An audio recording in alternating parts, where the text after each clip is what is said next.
우리는 살아가면서 이 세상을 향한, 그리고 우리의 삶을 향한 확실하고 정확한 섭리를 계획하시고 이루어 가시는 하나님을 의지하며 살 수밖에 없습니다. 비록 내 삶이 불안정해 보이고 방향이 불확실해 보여도 하나님의 섭리를 믿고 기대하는 마음을 가질 때 평안이 임하기도 합니다.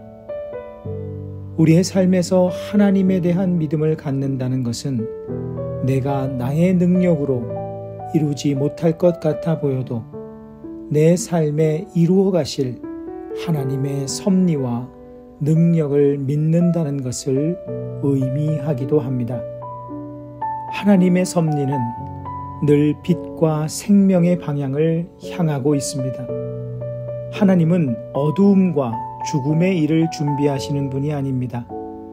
어두움이 있으면 그 어두움을 빛으로 밝히실 일들을 계획하시며 죽음을 이길 생명의 일을 계획하시는 분이십니다. 그러므로 우리 한 명 한 명을 향한 하나님의 계획과 섭리는 늘 빛과 생명을 향해 나아갈 수밖에 없습니다.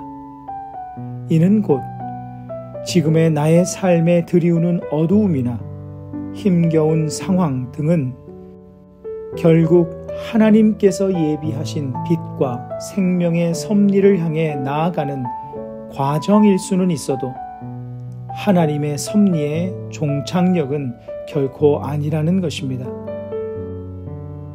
자신의 정체를 밝힌 요셉은 형들 앞에서 중요한 신앙 고백을 합니다.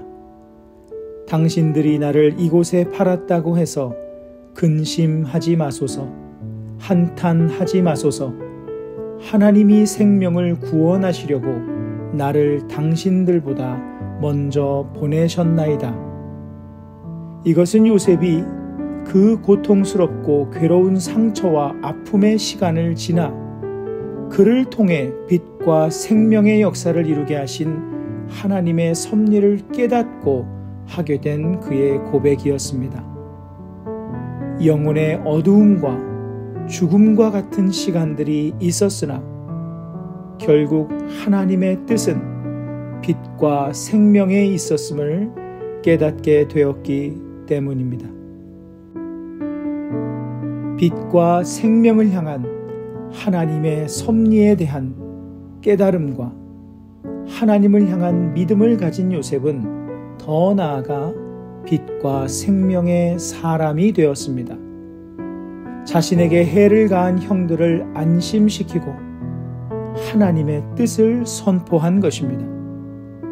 만일 요셉이 생명을 구원하기 위한 하나님의 섭리에 대한 깨달음과 믿음이 없었다면 자신의 권력과 지금의 상황을 기회 삼아 형들에게 어두움과 죽음으로 복수를 꾀할 수 있지 않았겠습니까?